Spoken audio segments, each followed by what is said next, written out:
doing our own thing. But if we wanted to be in a relationship, he would have had to, well, he got a full-time job. But on minimum You're wage, lucky that he was that committed to you. really lucky, but there still wasn't enough money to support 4 people, so I needed to start working, and my health started deteriorating, and it was a nightmare. Basically, you know, I could take care of a household and my children and my health but then putting the pressure of working on top of that just to pay the bills, and I ended up having a nervous breakdown, and the relationship fell apart, and it really affected my children, and we had to move. And because of the nature of ones, I wasn't even allowed to sort of be friends with that person anymore. My children weren't allowed to see him, so that was just it. Yeah. So, wins in a way, in a second-hand way, are almost destroying relationships. Definitely. Yeah, absolutely. I mean, like, if I wanted to date someone and they couldn't make enough money to cover all of us, I just can't see them.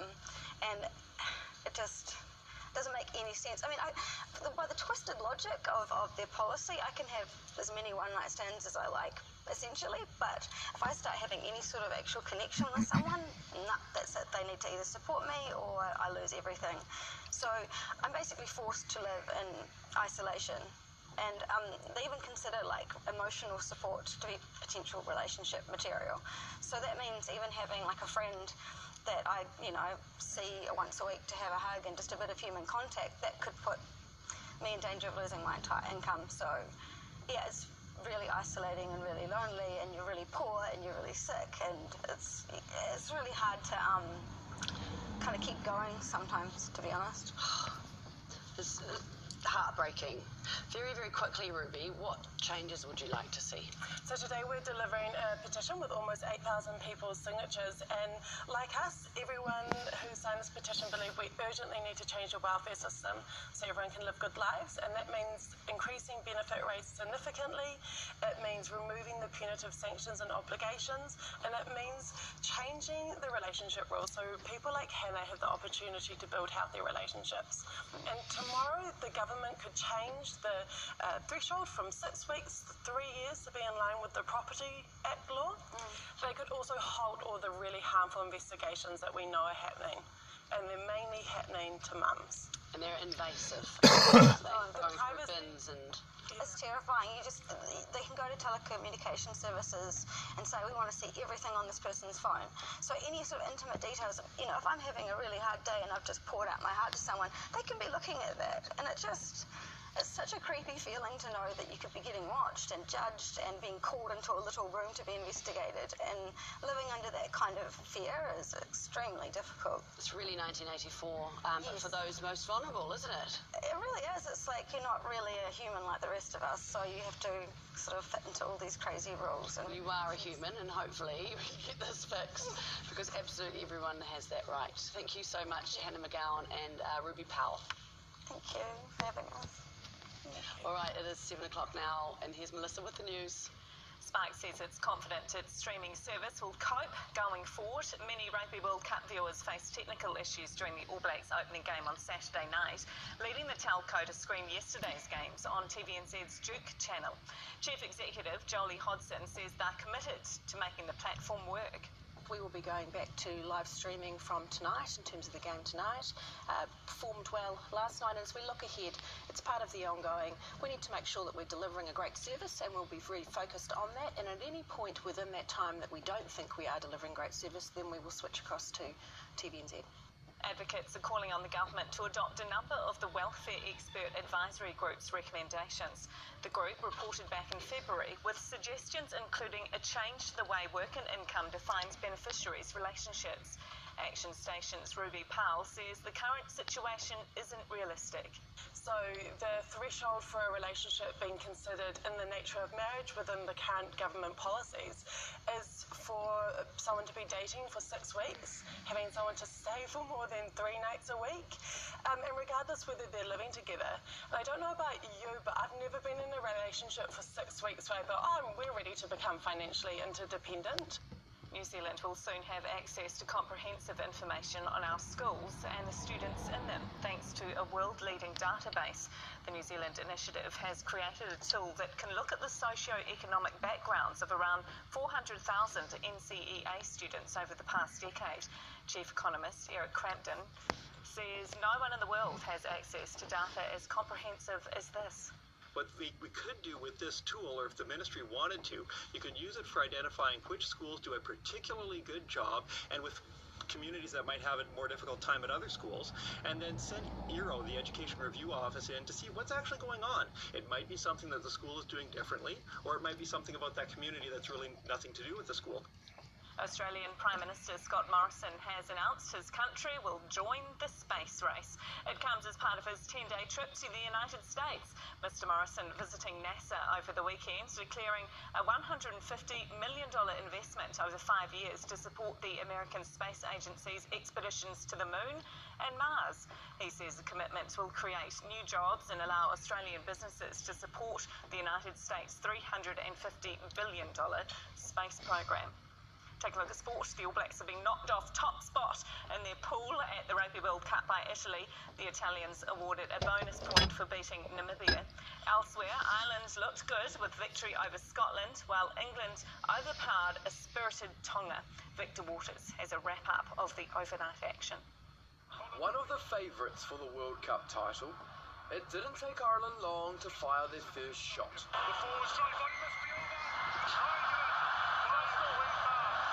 The Irish would only get more ruthless from there, scoring 4 tries in the bonus point 27-3 win. Forward position for a fullback.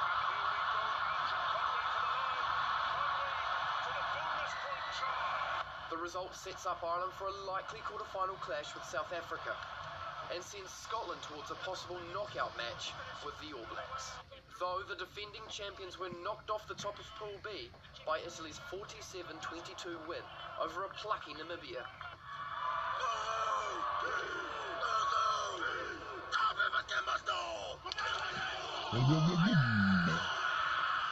The World Cup's smallest nation, Tonga, took on rugby giants England in the day's final match in Pool C. But it would be England's own Polynesian contingent that powered the Europeans to victory. Daly creates the extra man. Johnny Mays on the outside. Inside ball, Manu Tuolungi. He goes in for a double. An untidy performance from Eddie Jones's men, enough to see them overcome a spirited Ikaletahi 35-3. Victor Waters, One News.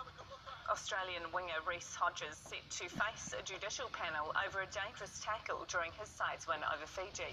A date for the hearing is yet to be confirmed. The minimum ban for a dangerous tackle is 2 weeks, the maximum 52 weeks a year. Liverpool remain top of the Premier League table after victory over Chelsea. 2 set-piece moves helping the Reds to a 2-1 win. Meanwhile, Manchester United were beaten 2-0 by West Ham United. And 10-man Arsenal have come from behind to beat Aston Villa 3-2. Italy, top of the table. Oh, yeah, but they played Namibia. But in some perspective. They have that easy table, and then there's that pool of Where's the pool of gloom. Is The there pool a of gloom. death? There is one. I think it's the one with Scotland, Ireland, and England, I think, are in it. So that's Oh, it is. quite a harsh one. Yeah. And it's only just the beginning. New Zealand will rack up the bonus points in that pool, though, won't you? Because how do you get a bonus point? By scoring 4 or more tries in one game. There you go. I know. Our rugby I've got expert. I've got my big boy jacket on today and all that stuff. You like how As you your Welcome to sportsy. the village. Did that out for you? Did Thank you knock out of the park? Very nice. Let's have a look at your weather because it's the busy half hour. We've got morning rain for most. It is going to become fine. Westerlies picking up for the likes of Dunedin, Invercargill. 15 degrees for you, 16 in Oamaru and Queenstown. Out west, we've got early rain. It's going to be heavy in Milford Sound. For Greymouth Hokitika, that's going to clear in the afternoon as the winds change southwesterly. Clear in west in the evening. 15 degrees for you, Nelson 16 and 14s through here. On the east coast, very mild temperatures, increasing high cloud, and the nor'westerly turns southerly in the afternoon. It's going to be gusting winds through Kaikoura and Blenheim. 18 degrees, though, not too bad. Christchurch and Ashburton both getting to 20 degrees. more of that cloud. Occasional rain is going to be developing later on in the evening. The gusty northerlies for Wellington, gales in exposed places, 14 degrees your high, New Plymouth. Showers turn to rain tonight. 15 degrees for you, Whanganui, 18 degrees, and 15s for Kapiti Coast and Levin. This is the best spot today, and it's about as good as it gets, really. It's fine, increasing high cloud, just a few spots of rain in Marston and Dannyburg. The nor'westerlies will pick up later on, but look at those. 20 degrees for Hastings, Napier, 19 for Gisborne. Not a bad looking picture there. Cloudy spells and a chance of showers. Westerly winds through here. 14 degrees for Taupo and Tokoroa. Rotorua and Taumarunui both getting to 15 degrees. Gets fractionally warmer as we head north. Whakatane with a high of 18 degrees. And you might get some afternoon showers in the far north. Partly cloudy, westerly winds. 17 degrees for Whitianga, Paihia and Kaitaia. And 16 degrees for Hamilton and Tamaki Makaurau. Tomorrow, Tuesday, rain or showers for most. Some heavy falls in the North Island. Also gusting winds through here as well. And by midweek, it's going to be fine in the eastern parts of the North Island. But really, that is the only reprieve. As you can see, showers or rain for the rest. That is your weather for 7 o'clock. So much, Chris. It's 8 minutes past 7. We've been making massive strides in recent years in the way we talk about mental health, but there is still a long way to go. Our suicide rates are still, frankly, appalling. So with this being Mental Health Awareness Week, we wanted to talk about how we get better. Here to discuss all of that is Mental Health Foundation Chief Executive Sean Robinson. Good morning, Sean. Marina. I want to get to the positives because I think that that's important, but I also think we can't get there if we don't address some of the issues. Sure. The last year, the worst suicide.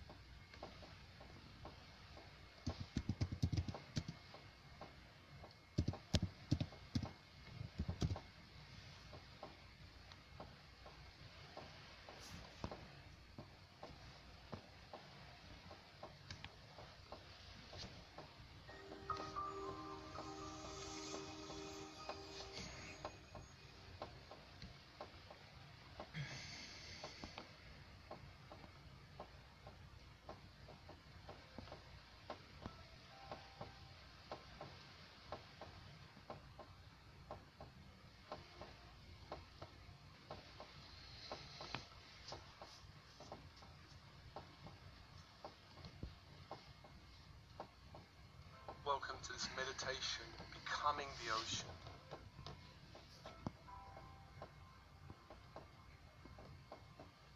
And to begin, open body, open mind.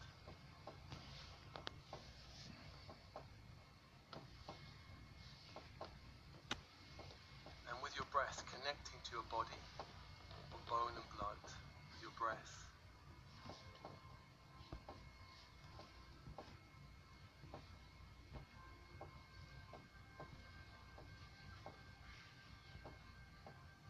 There's an in-breath, allowing energy to flow into your body from the universe around you, 360 degrees.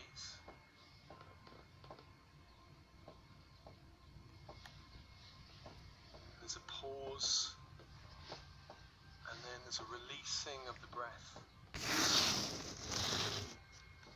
And on the release, just allow anything that doesn't serve you to flow back to the universe.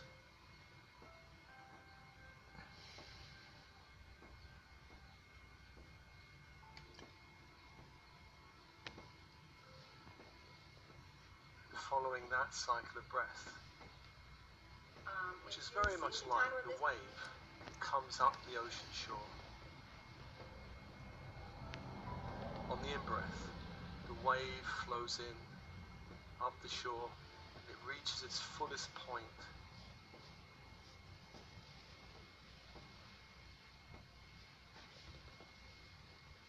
There's a pause. And on the out-breath, there's a receding of the waves, going back into the ocean, returning back to the ocean.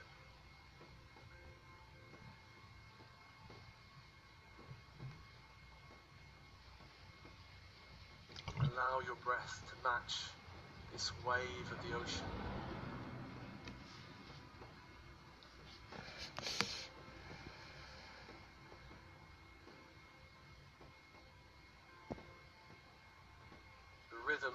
incoming wave.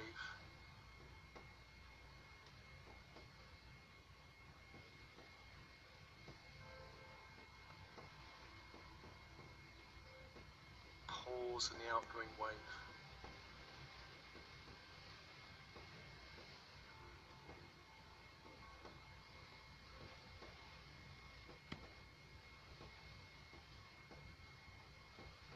Follow that cycle and allowing a great sense of peace to return to your field.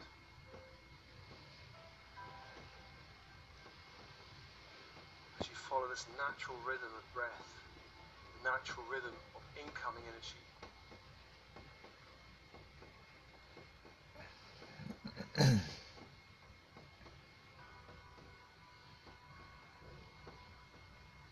and release of energy. Energy needs to go back to the universe.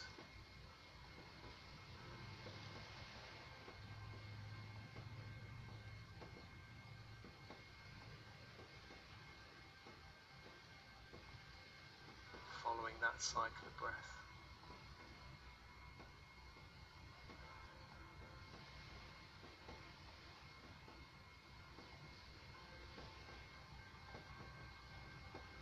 And as you follow this cycle of breath, notice any sense of contraction in your field, in your body.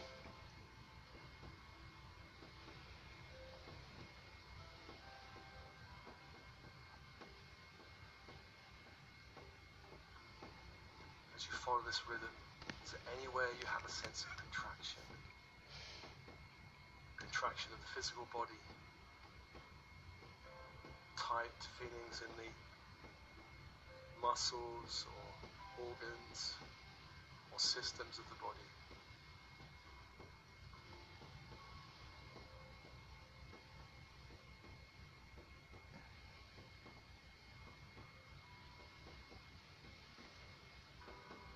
Tuning into the physical body, and on the out breath, releasing that contraction.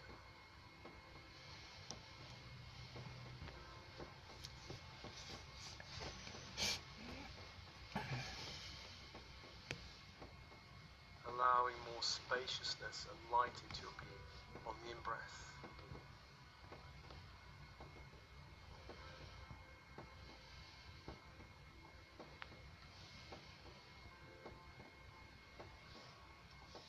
And on the out-breath, allowing a release of the contraction, an unclenching of the contraction.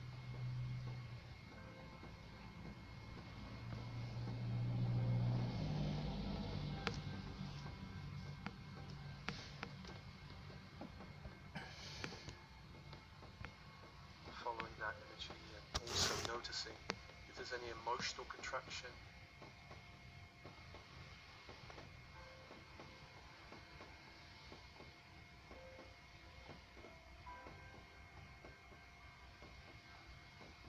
And as you follow the rhythm of the breath, on the in-breath allowing more spaciousness and light into your being.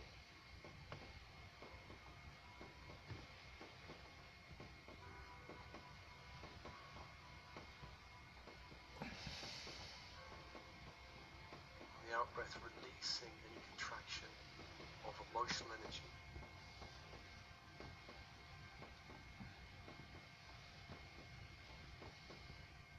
And often this energy may not always be yours. Releasing other people's energy. Releasing any contraction of your own energy. Allowing for more spaciousness and light in your being. Physical body and also in the emotional body.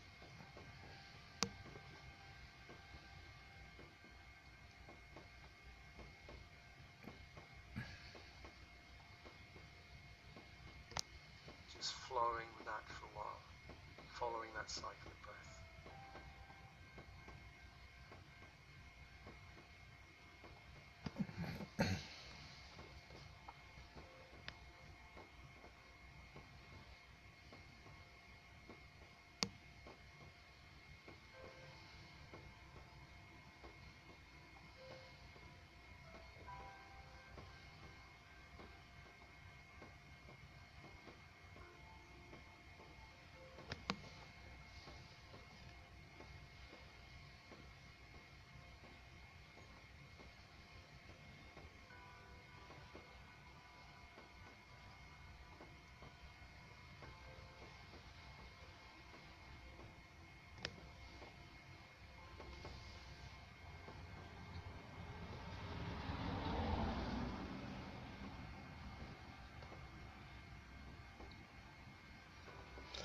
Allowing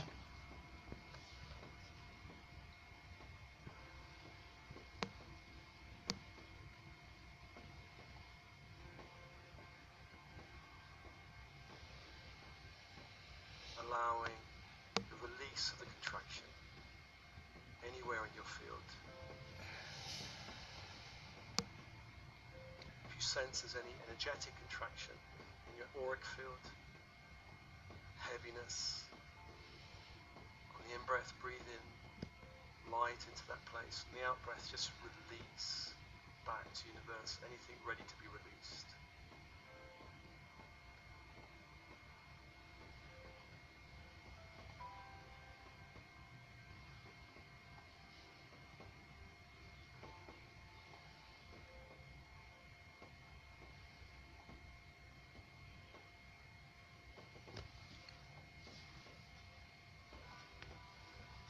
Following that cycle of breath.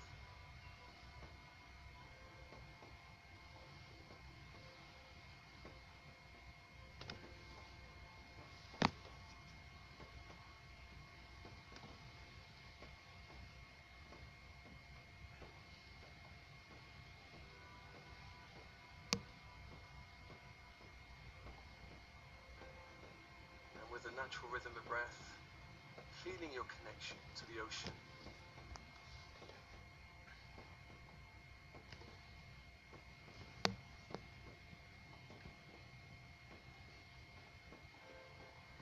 This vast ocean, you're a drop on the ocean.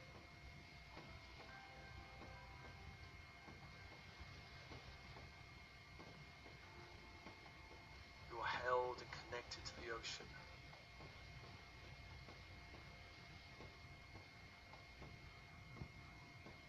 Every step of your journey is held in love.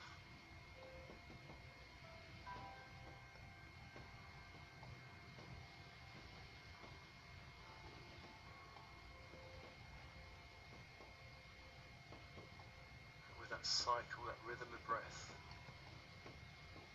feel the expansion of the energy in your field as you feel connected to the universe around you.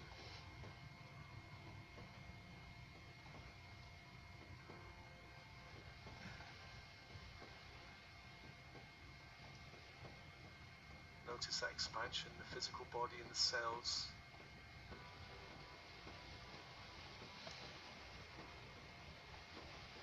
Bones, blood, organs, systems, expansion of light in the physical body.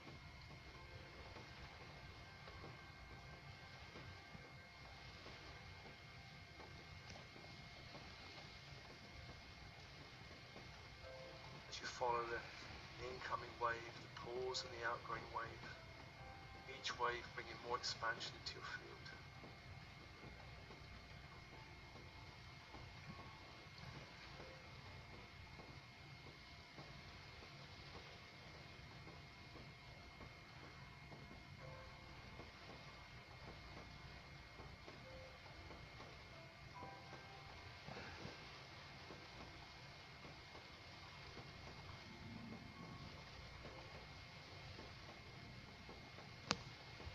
Allowing more spaciousness of light and expansion in your emotional body.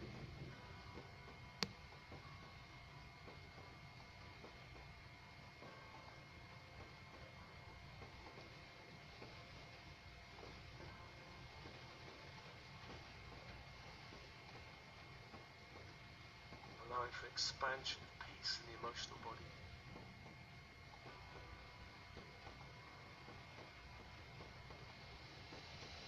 Expansion of peace.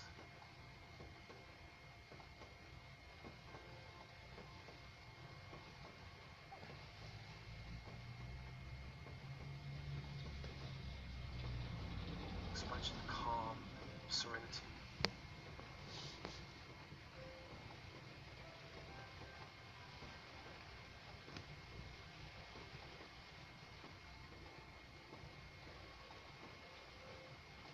Feeling your connection to source energy.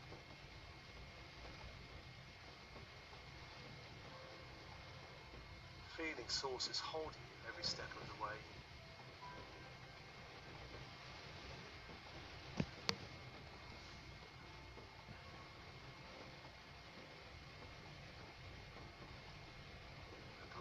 expansion to continue into your energy-filled aura.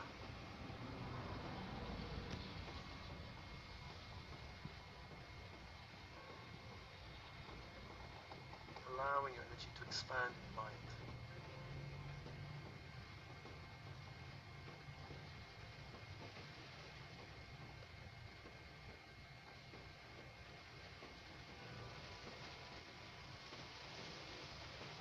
Feeling you are a drop of the ocean, connected to the ocean.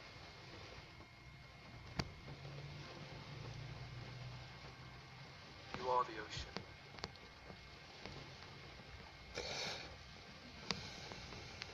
The ocean is you.